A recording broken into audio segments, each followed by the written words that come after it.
Hold me closely, tiny dance. You like that one, didn't you? I don't know what you're cracking. Oh, right, anyways, it's got to go tendency to walk away when I'm interviewing you. Right, I was saying hold me closely, tiny dancer. Right, anyways, as you can see, we're in good spirits. I'm joined by Mr. Thompson. That is a fabulous point because we were here in April and it was a long drive and we're going to go home, let's just put it this way, a little bit happier. It's a fantastic point, isn't it? I mean, we'll take it out. I says I'd take a draw. I mean, what a point. Hard battle hardened result, really. That's all.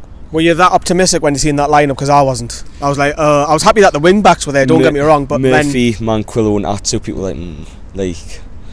Did they prove you wrong?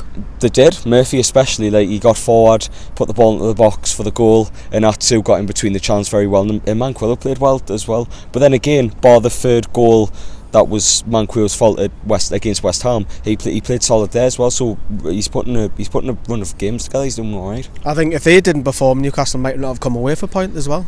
Maybe, definitely. Well, probably not because Murphy created the goal. The way he beat his man, and then whipped it in. He beat Coleman, whipped it in. Was just on the plate. Yeah, it was a fantastic ball. Having a brilliant creativity, like, because we thought with Kennedy not playing we might not have that, and Richie not playing we might not have that, but Murphy proved wrong today, and good. Mark even says give Murphy a chance. He's took his chance today, mind. Do you think he'll start the weekend? Because I don't. I was gutted when he went off because he was an outlet. He was a good outlet for Newcastle. We kept going forward through him.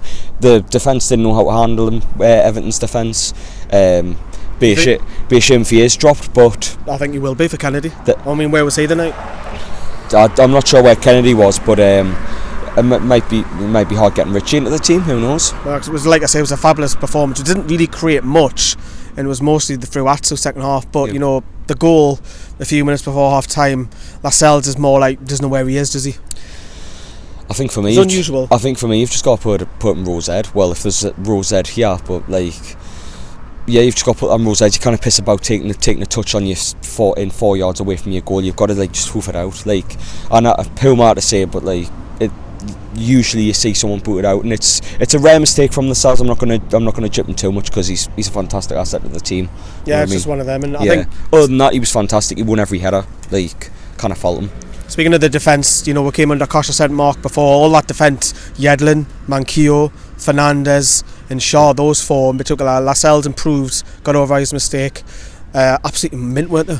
Yeah, defensive performance was absolutely brilliant. It's a fantastic point because we don't win here. Last point we got was in 2012, 2-2 draw. So like to get a point is a fantastic point for Newcastle, and it might just prove that West Ham might have just been a blip, because like we had a blip last season when Watford hammered with 3-0 at St James's. You know what I mean? It's like one of them. Well, it's a 1 defeat in 6 now. It is, which looks much more healthier. We've got Wolves on Sunday.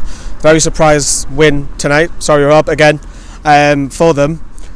But off the field problems, Kyle, there was this big massive build up for good 6-7 weeks. We've got a boycott, you're not a true fan, you're a scab and all of this, and now all of a sudden you've got to go to that game, you've got to go.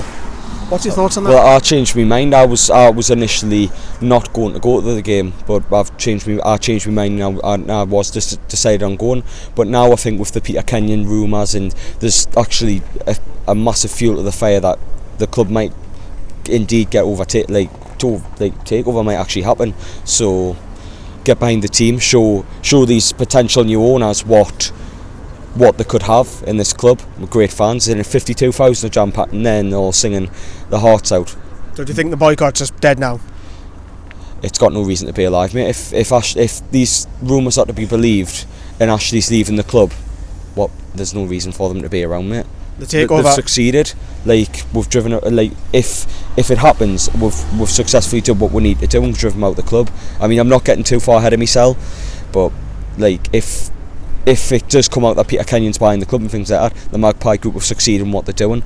So earlier on when we were in McDonald's with Leanne and that, we were saying, Mark was more optimistic than us. You're a bit cautious of it. Because people are saying there's 4 of them involved.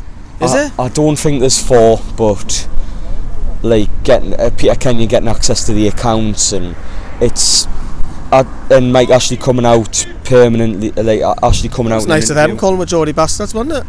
I know. Having that as a ground, are they kidding? Like where? It's a flipping Sorry, shed, where were you? Sorry.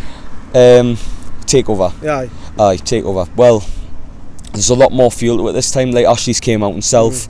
It matched Luke Edwards' reports of what they initially had. He wasn't going to Big shout out to Luke. He wasn't going to he wasn't going to post anything.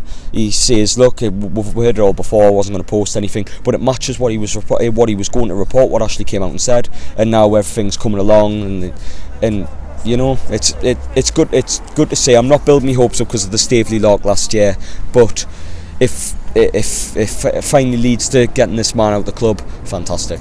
Long drive, yeah, but it's going to be a happy one then, East. It's going to be a lot quieter this time. Hopefully no junctions in Darlington, because last time, Jesus Christ. Let us know what you all think. Bye bye.